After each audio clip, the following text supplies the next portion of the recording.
कल पति पत्नी के रिश्तों में कलह और कानूनी झगड़ों के चलते देखा जा रहा है कि पुरुष काफी हद तक खुदकुशियां कर रहे हैं। अभी रिसेंट एग्जांपल है कि बैंगलोर में एक इंजीनियर ने खुदकुशी करी और एक लंबा वीडियो समाज के साथ शेयर किया, अपना दर्द बयान किया। इस सब के लिए कौन जिम्मेदार है? समाज जिम्मेदार है, पति जिम्मेदार है, पत्नी जिम्मेदार है या कानून? अभी शादी हो गई? नहीं सर। बधाई हो। तो ये नौबत आपके सामने नहीं है फिलहाल, लेकिन आप शादी शायद इसलिए डिले कर रहे हैं कि ऐसी हालत ना हो जाए। नहीं सर।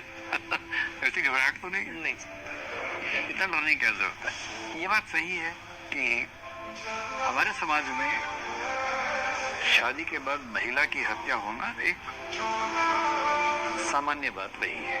मतलब पुरुष की हत्या होने की तुलना में महिला की, ऐसा सामान्य नहीं है लेकिन उसकी तुलना में कैसे सामान्य रही है? इसे यूं समझें कि आप तो भी कम उम्र के हैं, लेकिन जब आप 5-7 साल के रहे होंगे उस समय हम जब 10, 15, 20 साल के थे, अक्सर सुनते थे कि घर में स्टोव फट गया और बहू की मौत हो गई। स्टोव होता था उस समय, आजकल तो एलपीजी होता है ना, उस समय स्टोव था, मिट्टी का तेल उसमें उसको फूंकना पड़ता था, उस पर आग जलती थी, उस पर रोटियां सब्जी बनती थी।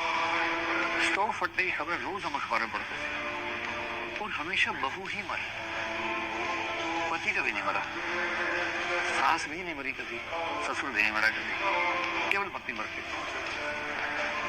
और तब दहेज हत्या के लिए मान लिया गया कि स्टोव को मतलब इस तरह से कर देना कि फट जाए बहू की उपस्थिति में, सबसे आसान तरीका। ये बात 1980s 90s की मैं कर रहा हूँ, ये बहुत बढ़ गया। मैंने अपनी आंख से एक ऐसा केस देखा जहां दीपावली पे एक परिवार ने अपनी बहू को एक कमरे में बंद किया जहां सारे बम रखे हुए थे और उसने आग लगाई। बमों से झुलस के वो औरत मरी। उसकी उम्र कितनी थी? 26-27 साल।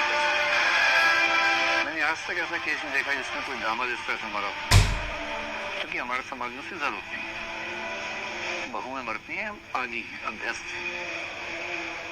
तो जब ये बहुत हो गया तो सरकार को एक एक्ट बनाना पड़ा। एक्ट क्या बनाना पड़ा? आईपीसी में 498 में संशोधन किया, 498A। 498A में लिखा गया कि दहेज के मामले में अगर कोई दिक्कत होगी तो अगर पत्नी ने आरोप लगाया, पति या उसके परिवार पर जिस पे आरोप लगाया उनकी मतलब नॉन अवेलेबल है, अरेस्ट होगा इत्यादि कुछ कंडीशन।